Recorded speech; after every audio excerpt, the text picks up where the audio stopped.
I am Rachel Humphrey on behalf of DEI Advisors, and our mission is to empower personal success. And I can think of no greater guest to start off than to welcome Melissa Maher.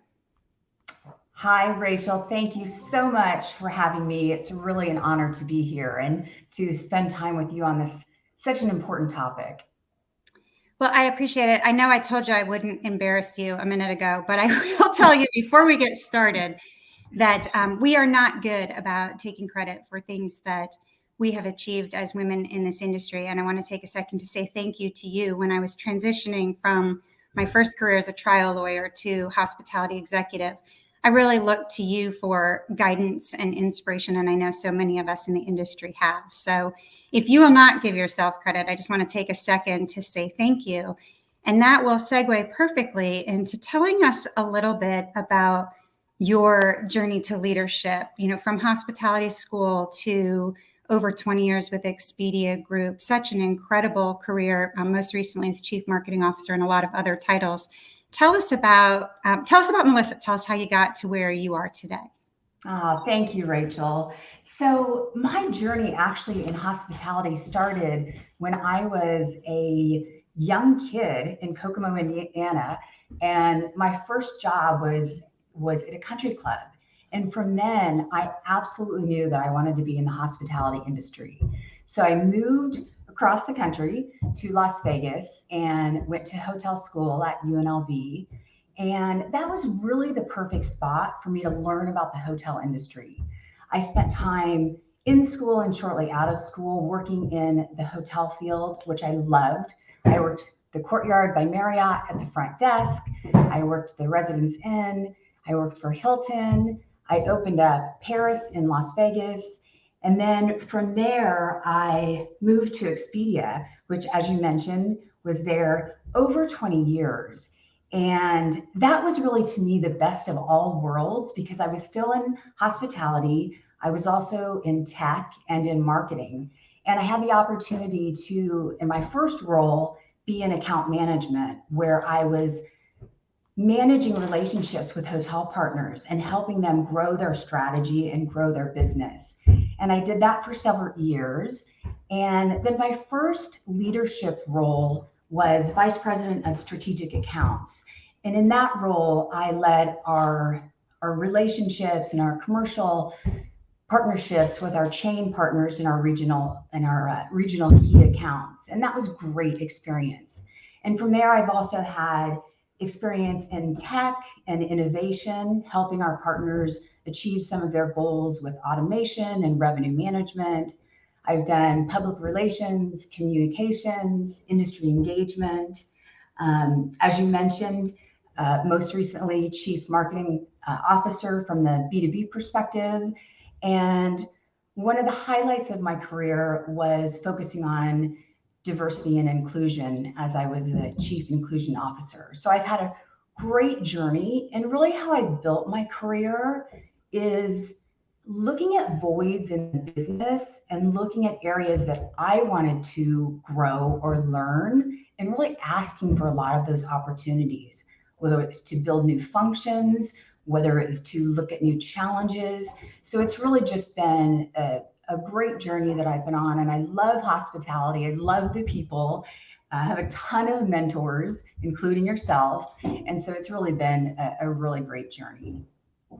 That's amazing. And so many different departments and roles within the company. You mentioned Chief Inclusion Officer, and I want to talk about that. Being the first of anything trailblazing is certainly scary and exciting all at the same time. What made you the right fit for that role? And what would you say is your biggest takeaway from having held that position? I believe that you were responsible for creating the team that now leads diversity and inclusion at Expedia, but tell us a little bit more about that opportunity specifically. Absolutely. The driver for that was I wanted to see change and I wanted to make change.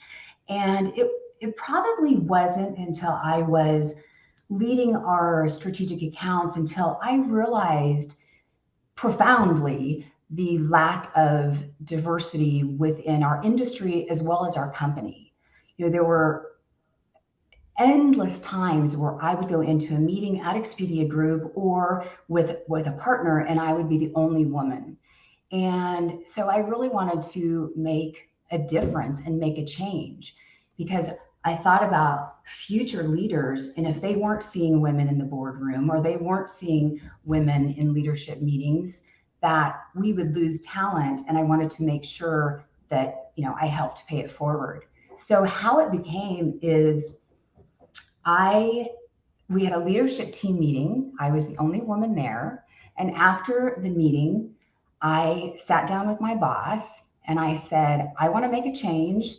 I want to run this division and I want your full support. I also, of course, had a business plan. And so I led that for our B2B division. And then our CEO asked me if I would lead that for Expedia Group as a whole. And it was a wonderful experience.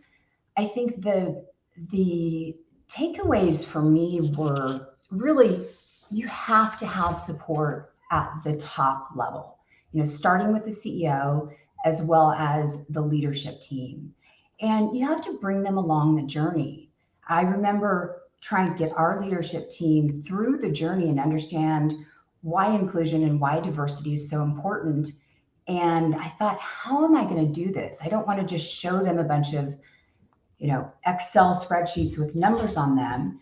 So I actually asked my boss if we could have an offsite, and we had a full day offsite where we had no computers, we had no PowerPoints, no spreadsheets, and we talked about this topic and the importance of this topic and people's personal journeys. And that allowed me to get them to buy in. So I think buy in at the top, hold leaders accountable is really what I learned. And I also learned that it's a tough topic for leaders to talk about. And so allowing them space to be coached and being very transparent is incredibly important, and allowing for mistakes. We make mistakes in every area. And I think inclusion and diversity is one that people are really nervous to make mistakes. So I think being transparent and supportive is important. And I think one last thing, diversity is or should be in all companies, a commercial imperative. So one of my big learnings was that function should live in the business, mm-hmm. not in HR. I love all of my HR friends and their support. But really, if you think about it, it needs to be a commercial imperative and really follow the life cycle of the employee from the minute they're applying for a job all the way through, and just making sure that there's accountability at all levels within the organization and all lines of business. I love that. And I love the collaborative conversation of saying it can't just be the company or the employees, that it really has to have buy-in from the beginning. And you raise a good point, something I want to talk about. I mentioned at the beginning, we're not always good at advocating for ourselves, but I imagine it took a lot for you to sit down and say, this company needs this and I'm the one to lead it. Where did you draw from to both have the courage to say and really be able to advocate for yourself to say that I'm the person who needs to kick off or launch this new initiative? I learned a piece of advice when I was really young that I still hold today from my mom. And she said, ask for what you want. And it sounds really simple, but she said, people aren't going to know what you want unless you ask for it. And a lot of times when you're asking leaders to take on additional responsibility, or fill a void that you don't have, they're rarely going to say no. So I sat down with my boss and said, I'm the right person because I'm one of the only vice president females at Expedia. I was the only female senior vice president for a very long time. And I said, I have the personal experience. And I also asked him for his absolute support. And I said, as our president, I want your support and need your support, because if I don't have your support, we're not going to make a difference. And he was amazing, absolutely amazing. And that's really how it started. That's amazing. From Win It to Women in Travel Thrive, you've been incredibly engaged with different organizations in the hospitality industry for the majority of your career. Why is that important for you, both in elevating your own career, but also where do you turn to for resources, for guidance when you're looking to continue to grow as a professional? I think being involved in your own company and having mentors and a network in, in your own company is very important. But I think it's also incredibly important to have a network outside of your organization because they have different experiences. They are people that you can go to pick their brains. And so I have always thought, external organizations are incredibly important. Um, I also think mentors are important, both in your field and outside of your field, and having multiple mentors. Um, I also do a lot of professional certifications. And what I like about that is it really holds you accountable. If you're going through a year program and, it helps you be accountable. I also think of coaches. I'm a big believer in coaches. And I'm also a big believer in learning new things. I actually think both personally and professionally learning new things. And it can be, small things or large things. I actually on January 1st, I set a goal for myself to learn one new thing a week. And big or small, a big one was signing up for a year-long certification. A small one was I took a ballet class with one of my girlfriends, which was a disaster, or learning new recipes. But I think that that curiosity, that drive to learn something new, is always really important. And I think talking to people and building a network and following up is really important. I wanted to actually follow up on the building a network because for some of us, the idea of networking as it's used is not a comfortable situation. But what I've learned in my career is that you can build relationships, which is critical in the hospitality industry, but suited to your own skill set. You don't have to network. I don't have to network how Melissa networks or how anybody else does. I figure out what works for me and I develop it that way. When you're building your network, both within Expedia and in the industry in general, are there certain skills you have or certain traits that you have that you think you've really been able to capitalize on to help you build those relationships, to help you build that network? Definitely. I think one of my traits is I'm very curious, and I've always been very curious about people and how they've built their careers and how they've built their lives. So I use that curiosity to ask a lot of questions.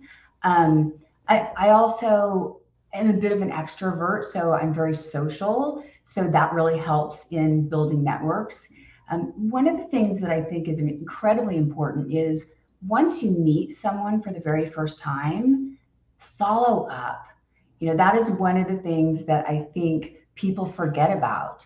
If I'm sitting on an airplane which this happened to me last week, sitting on an airplane and started talking to the person sitting next to me, and ironically, the person was in the hospitality field and ended up giving me his business card. And the next day, I emailed him, followed up, and we're going to have lunch next week. Nice. And so I think that the follow up is really critical. The other thing that I think is really important, and I know you are great at this, is being a connector. If there's another person out there that you think that you can help make that connection, that's a rule that I always follow. I try to make those connections and then not be afraid to use social media. I spoke to someone yesterday that we were talking on LinkedIn. We have some commonality, so we just popped on the phone together. So social is also, I think, a newer way, particularly now that we're in such a virtual world.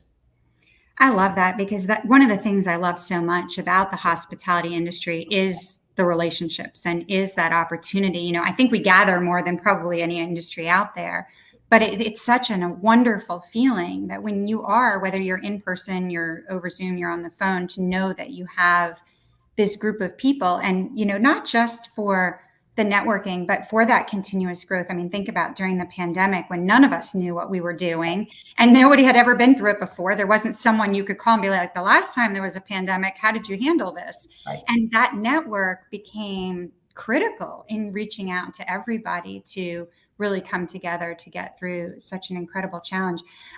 You mentioned ballet with your friend, your girlfriend, the other day. A friend of mine recently introduced me to the concept of a personal board of directors. And she said that every woman should have a personal board of directors that they turn to and for strategic support, to get over a challenge, to build them up. I mean, for a whole variety of things. And I love the concept. I've been thinking about it a lot lately. I know that for you, your support system has been really a critical part of your path and your journey.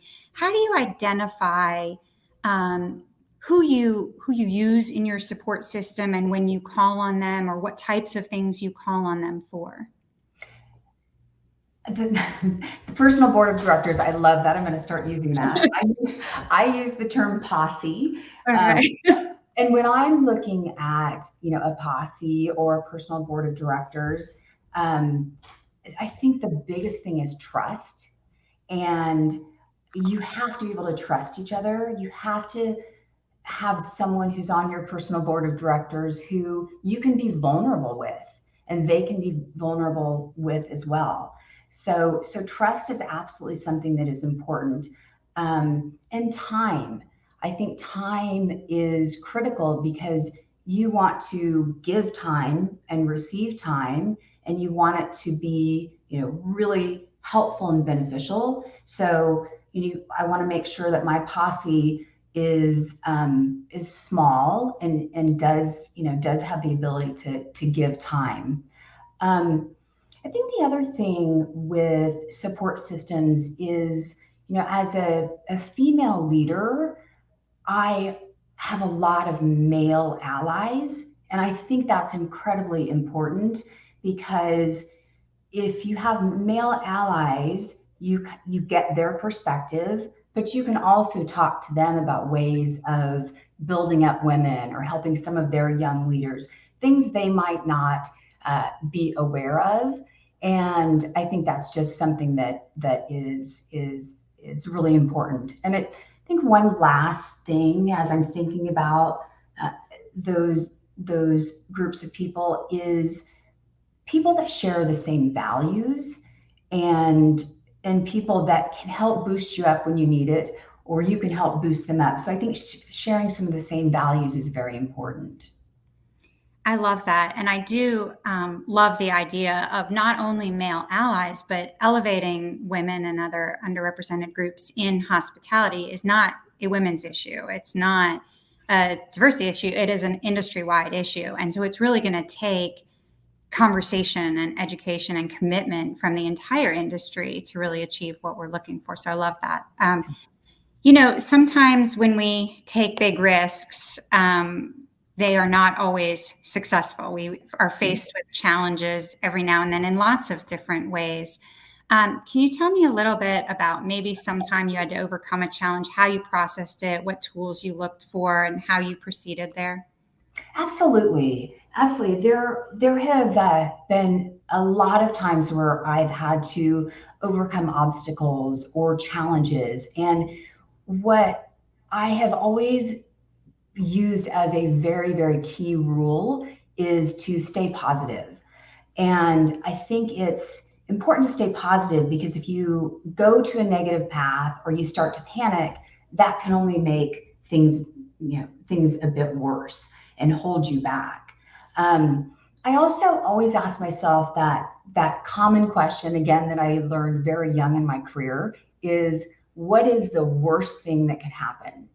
And usually when I have an obstacle and I ask that question, there are two things that pop up. One is, the worst thing is, will I get fired or will someone else get fired? or will I die or will someone else die? And the latter very, very rarely happens. I will tell you a quick story. It did happen to me once in my career when I worked at the front desk at the Courtyard by Marriott. I was also responsible with the other front desk clerks to drive the courtesy van to the airport. And I did get in an accident. So that was the only time I said, will I die or will someone else die? Um, and I think another thing that I use as a tool is just hit things head on. So I started that very young, after I got in that accident and had some issues with the van at the Courtyard of Marriott. I immediately went and told my boss. So I've used that hit it head on. Don't procrastinate, and ask for help. I think younger in my career, I was less willing to ask for help. I can figure this out. This is my role. I can figure this out. And as I've matured in my experience, asking for help is one of the things that is a go-to. And I also think when you think about obstacles, you don't be ashamed and use that as a learning experience. And I remember one time I was doing a presentation and I made a mistake in the presentation, and I had that self-talk forever.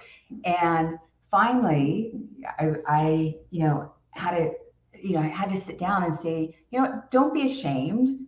You learned from that experience. I immediately asked for feedback so that I could take that and then next time could use that. So I think asking for feedback and not being ashamed and just making sure that you're growing from every obstacle or every failure is really important. I love that. One of the things I respect a lot in the team around me is just saying, hey, I messed up. Now, how do we fix it? And because I really think that is how we grow. I mean, every day we do the best we can, and tomorrow we hope to do the best we can with whatever we learned yesterday that maybe we were a little less successful at. And so I think owning it up, really important. And I love the idea of getting the feedback on how to grow, because that goes back to that idea of continuous growth. We're certainly going to, have obstacles every day. Nobody's life is going to be a straight shot across the board. And so learning from those. Over the last few years, we've heard a lot about developing a personal brand, really to whether it's an actual personal brand statement but what we want to be known for. If you had a personal brand statement, what would it be, and how did you create it?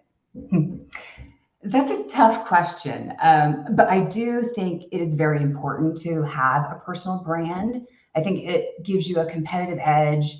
It helps people remember you, which could ultimately lead to opportunities. And for me, when I think about personal brand, I think about creating your story. It's almost like a book and having lots of chapters. And as we're growing through our career, each chapter we're evolving, we're learning. And so I think what I would say about branding is I look for common themes throughout the chapters in my book that are also tied to my values.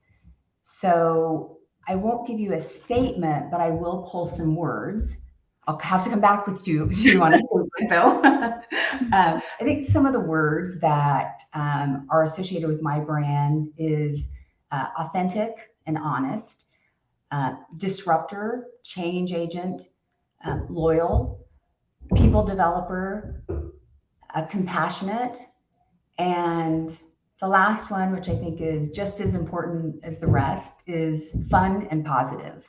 I think you've got to have fun in your personal life and your professional life, and you spend so much time with the people that you work with on a regular basis that you should enjoy it and have fun with them. I love that. I think I have seen all of those traits out of you in the years that we've known each other. One of my favorite questions that I get when I'm on panels or being interviewed is what advice would I give to my younger self? And it has become what I love hearing from others, in part because I think reflection is such a critical part of our personal growth. I want to hear yours, but I want to add one little nugget to the end of it, since we are both recently retired. I'm curious if the advice you would give to your younger self has changed at all since you stepped away from the daily, I don't want to say stepped away from a career, you're still heavily engaged in hospitality, but stepped away from a daily, let's call it a 9 to 5 job. Yeah, definitely, definitely. And I love this question too. So I gave you one piece of advice is ask for what you want, and I do that all the time and encourage people to do that all the time. We talked about the importance of building a networking networking, and I would tell myself from the very first job to network and follow up. I didn't really put major focus on networking until I was more progressed in my career. The other thing that I would say to my younger self is don't be a perfectionist. Allow yourself to be vulnerable. It takes a lot of courage to be vulnerable, but I think if you are vulnerable, particularly as a leader, you really show courage and you can really get a lot out of that. So I think being vulnerable would absolutely be one of those. I was just going to say, I think being vulnerable is also really interesting because as women, we believe that we need to be so strong to advance in our career and be in a space that more often than not is predominantly men or stronger personalities. And so I love the juxtaposition of being vulnerable to advance and to elevate your career in a world where maybe that is not second nature to us. Yeah, I actually did a really unique thing at Expedia right before COVID, and it still carried through, where I created a vulnerability circle. And we were able to start this in person. And I started with women, and we actually read one of Brene Brown's books, who I'm a big fan of, and followed her workbook. And it was one of the best days that I've had. And so what I did is said, now I'm going to do this circle with men. So I did that with men, and the vulnerability from the men was absolutely amazing. And then I joined groups. And from there, it became a practice of really encouraging others to be vulnerable. And I saw so many people grow from being vulnerable and hearing stories. So I just think that's so incredibly important. I love that. Well, we are getting close on time. I wanted to turn back to the mission statement of DEI Advisors, which is empowering personal success, and ask you, as you think about your career, your remarkable trajectory through Expedia and otherwise, what piece of final advice would you give to the people watching on how they too can empower their own personal success? I think, gosh, there are a couple of things that come to mind, but I think the biggest is believe in yourself and be able to take those risks within your career and get support, get people to help you. Because as we talked about, it's sometimes hard to advocate for yourself, but it's really easy to get someone to help advocate with you. So really, take those risks and make those connections and just go for it. That's excellent. All right. I'm going to give you one last curveball. Tell me today, where is Melissa's happy place? What puts that smile on your face that everybody knows you for when you are really saying, you know what, all is good right now? Oh, that is a tough question. Well, one of the things that since I am not in the day-to-day anymore is I've been focusing more on self-care. And that includes a lot of walks on the beach and spending time in nature. And it also has given me time to connect with people that I haven't connected with in a long time and really allow time for that. So a lot of times I will walk on the beach and I will pick a person that I haven't talked to in a couple of years and just pick up the phone and call and check in. And that connection with, people and that connection with nature really is a happy place for me. That's fantastic. Well, Melissa Maris, thank you so much for sharing your guidance. Thank you so much for your tremendous leadership and advocacy on behalf of women, especially in hospitality. And we just can't wait to see what you do next. Thank you, Rachel. And thank you for all that you've done for women in hospitality and for being such a great mentor and leader in the industry. Thanks, Melissa.